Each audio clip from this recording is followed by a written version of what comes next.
미국 인플레 감축법이 현대차한테 큰 타격이 없을 거라는 전망이 나왔었죠. 물론 미국에서 나왔던 전망인데 어떤 내용이었나요? 장기적으로 보면 브랜드별로 전기차 판매량 누적 20만 대를 달성하면 이후부터는 보조금을 안 준다는 제한이 완화되면서 현대차도 결국 이득이다 이겁니다. 그런데 제가 지난번 영상에서 뭐라고 말씀드렸나요? 이건 철저하게 미국 입장에서 본 시각이고 현대차한테는 절대로 이득이 될 수 없다고 말씀드렸죠. 예상대로 처참한 결과가 나왔습니다. 인플레 감축법이 시행된 지 한 달 정도 됐는데 미국 내 현대차 판매량이 급감했습니다. 그런데 이쯤 되면 그런 것도 궁금하실 겁니다. 마침 지난번 영상 댓글에도 우리 정부는 뭐하고 있냐는 말이 좀 있더라고요. 저도 이게 궁금해서 찾아봤거든요. 그런데 생각보다 상황이 좀 복잡합니다. 어떤 피해가 발생하고 있고 우리 정부 차원에선 어떻게 대응하고 있는지 순서대로 살펴보겠습니다.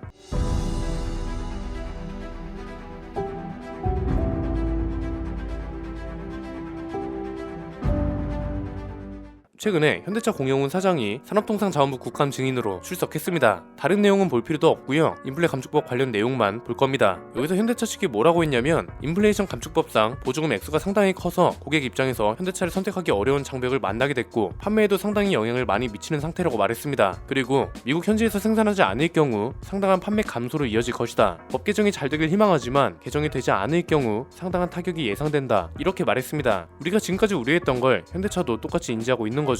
보조금을 주지 않으니까 당연히 가격 경쟁력이 더 뒤처지고 이걸 해결하려면 미국 현지 공장에서 차를 생산해야 하는데 이걸 해결하기 전까지는 판매량 감소가 불가피하다 이거잖아요. 실제로 지금 현대차의 주력 전기차들은 죄다 울산 공장에서 생산해서 미국에 수출하고 있습니다. 그러니까 당연히 인플레 감축법 보조금 조건에 맞지 않는 거죠. 이게 얼마 전까지만 해도 우려였는데 이제는 눈에 보이는 피해가 드러나기 시작했습니다. 인플레 감축법이 시행되기 전인 7월에는 아이오닉 5 판매량이 1980대 정도, EV6는 1840대가 팔렸거든요. 그런데 인플레 감축법이 시행된 이후인 9월에는 아이오닉 5가 1300대, EV6는 1440대가 팔렸습니다. 아이오닉 5는 680대 가까이 줄어든 거고 100분율로 따지면 30% 넘게 줄어든 겁니다. EV6는 400대가 줄었고 100분율로는 22%가 줄었습니다. 이미 눈에 보이는 피해가 관련 법 시행 한 달 만에 드러난 건데 현대차는 이것뿐만 아니라 공장을 지은 이후에도 문제가 계속된다고 우려했습니다. 뭐라고 했냐면 미국 공장이 정상 가동되기까지 2년에서 3년이 걸리고 이후에 손익분기점에 도달할 정도로 가동률을 끌어올리려면 추가로 시간이 더 걸린다 이렇게 말한 겁니다. 그리고 그 기간 동안 전기차 보조금 지급이 계속 중단되면 브랜드 인지도도 하락하고 딜러망이 약해진다 이겁니다. 이게 무슨 말이냐면 공장이 처음 지어지면 기계도 적응을 해야 하고 제대로 작동하는지 테스트도 해야 하고 시범 생산도 해야 하잖아요. 공장 캐파가 100이면 당연히 100만큼 가동할 수 없고 그렇기 때문에 정상화까지 시간이 걸리고 이 시간이 걸리는 만큼 공급이 수요를 완전히 따라가지 못하기 때문에 공장이 지어진다고 해서 모든 문제가 한 번에 해결되는 게 아니라는 겁니다. 결국 이건 무슨 말이다? 미국이 진짜 FTA를 근거로 한국에서 생산되는 차도 인플레 감축법 조건에 충족한다는 조항을 추가하거나 이게 너무 무리라면 적어도 유예 기간이라도 넉넉하게 줘야 한다는 거죠. 그리고 이건 결국 기업 차원의 노력이 아니라 국가적 차원, 외교적 차원의 노력이 있어야 한다는 겁니다. 이게 딱 지난번 영상이 결론하고 연결되는 내용이죠. 지금 미국에서도 인플레 감축법이 부당하다는 목소리가 나오고 있고 이렇게 나온 이슈를 끌고 가서 미국인들도 정부가 부당한 정책을 펼치고 있다는 걸 인지하게 해야 하는데 이 역할이 우리 정부한테 넘어왔다 이겁니다. 이 대목에서 궁금하실 겁니다. 대체 우리 정부는 뭐하냐 이건데 찾아보니까 내용이 없진 않았습니다. 크게 세 가지로 전개해 보겠습니다. 첫 번째는 우리 정부의 의견인데요. 정책 브리핑 사이트에 올라온 걸 보니까 우리 외교부는 21년 9월부터 대응을 해왔다고 주장하고 있습니다. 21년 9월이 언제냐면 미국이 BBB 법안을 발의했을 때입니다. 여기서 BBB가 뭐냐면 우리말로 풀면 더 나은 재건이라는 뜻입니다. 이건 바이든 행정부가 추진하는 주요 경제 정책인데 그냥 더 쉬운 말로 풀면 미국이 자구우대 정책 중 하나라고 생각하시면 됩니다. 여기에는 미국 구조 계획, 미국 일자리 계획, 미국 가족 계획 이렇게 세 가지 상세 내용이 있는데 이게 지금의 인플레이션 감축법 기사에서 흔히 말하는 IRA로 수정된 거죠.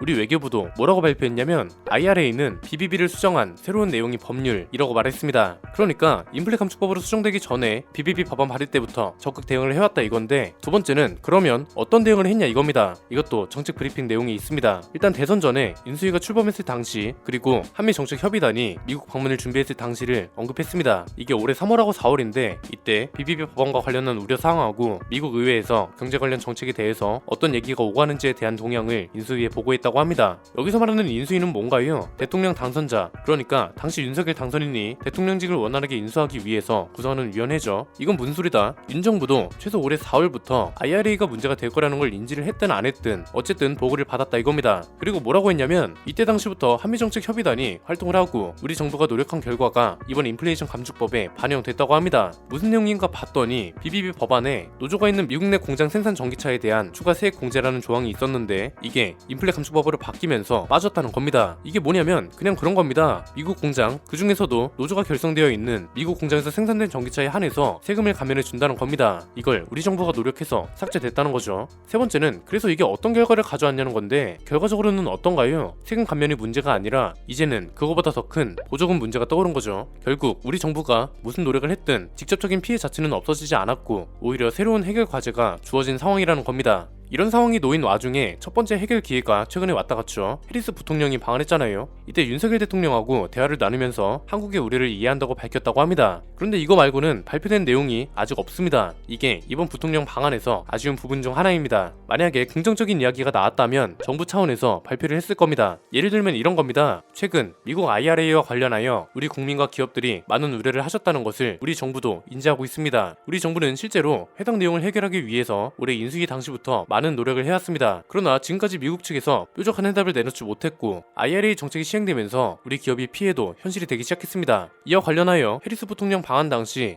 우리 대통령은 미국 측에 이러이러한 제안을 했고 결과적으로 미국에서도 이러이러한 방향으로 한국과 협력하겠다는 입장을 밝혔습니다. 해당 내용이 언제 가셔야 될지는 미국 정부에 달렸습니다. 그러나 하루라도 빨리 눈에 보이는 해결책이 나올 수 있도록 우리 정부는 이러이러한 방향과 방법으로 미국 측에 꾸준히 요구할 것입니다. 이런 식의 발표가 나왔어야 하지 않냐 이겁니다. 보는 사람도 이해하기 쉽고 해결이 시작됐다는 것도 알릴 수 있는 중요한 발표라는 게 느껴질 겁니다. 지난번에 말씀드렸던 것처럼 미국 내에서도 이게 문제가 되고 있긴 합니다. 그런데 이걸로는 부족하다는 거죠. IRA가 부당하고 수정이 필요하다고 법안을 발의한 미국 의원은 현대차가 공장을 짓는 조지아주의 상원 의원입니다. 이 사람도 IRA 정책에 동의를 했었고 자기 관할주와 관련된 문제이기 때문에 당연히 목소리를 내야죠. 이게 진짜 해결이 되려면 다른 의원들도 이 문제가 어떤 결과를 초래할지 인지하고 현대차가 13조 투자를 약속한 상황에서 미국에서 일반적으로 이런 법안을 발의했다는 게 얼마나 부당한지 미국인들도 이걸 충분히 인지하도록 해야 한다고요. 그래야 바이든 지지율에도 영향이 가는 거죠. 기업 입장에선 이 작업이 불가능합니다. 당장 피해가 현실이 된 상황에서 현대차가 미국 투자를 처리할 수도 없잖아요. 지금 정말 아쉬운 건 정부가 정책 브리핑 홈페이지에 오늘같이 살펴본 내용을 왜 올렸냐는 게 중요한데 최근에 한 언론사에서 IRA와 관련된 우리 정부의 대응이 미흡하다고 지적했거든요. 그래서 대응이 미흡하지 않았다고 나름 해명을 한 건데 이건 해명이 안 됩니다. 대응이라는 건 어떤 문제가 발생을 했을 때 이 문제에 대해서 상대방도 충분히 인지할 수 있도록 하고 상대방하고 같이 해결을 모색해서 이걸 현실로 만들도록 하는 겁니다. 유감 표명이나 우려만 전달했다고 해서 문제가 해결되는 게 아니고 결과적으로 기업은 직접적인 피해를 입기 시작했기 때문에 이걸 대응이라고 할 수 있냐 이거죠. 일단 지금 우리 정부도 그렇고 기업도 그렇고 발등에 불이 떨어진 상황입니다.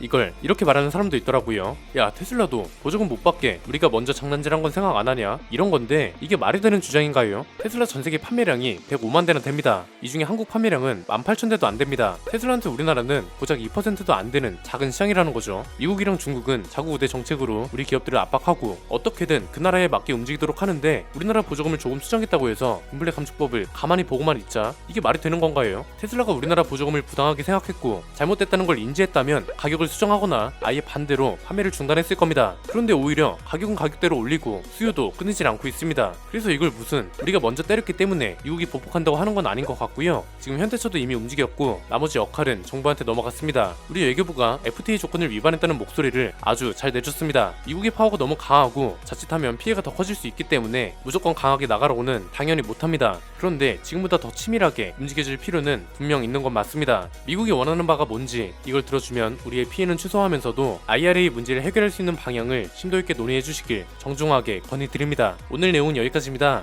내용이 유익하셨다면 구독과 좋아요 알림 설정 부탁드립니다. 저는 김승현 안PD의 스포일러 안PD였습니다. 감사합니다.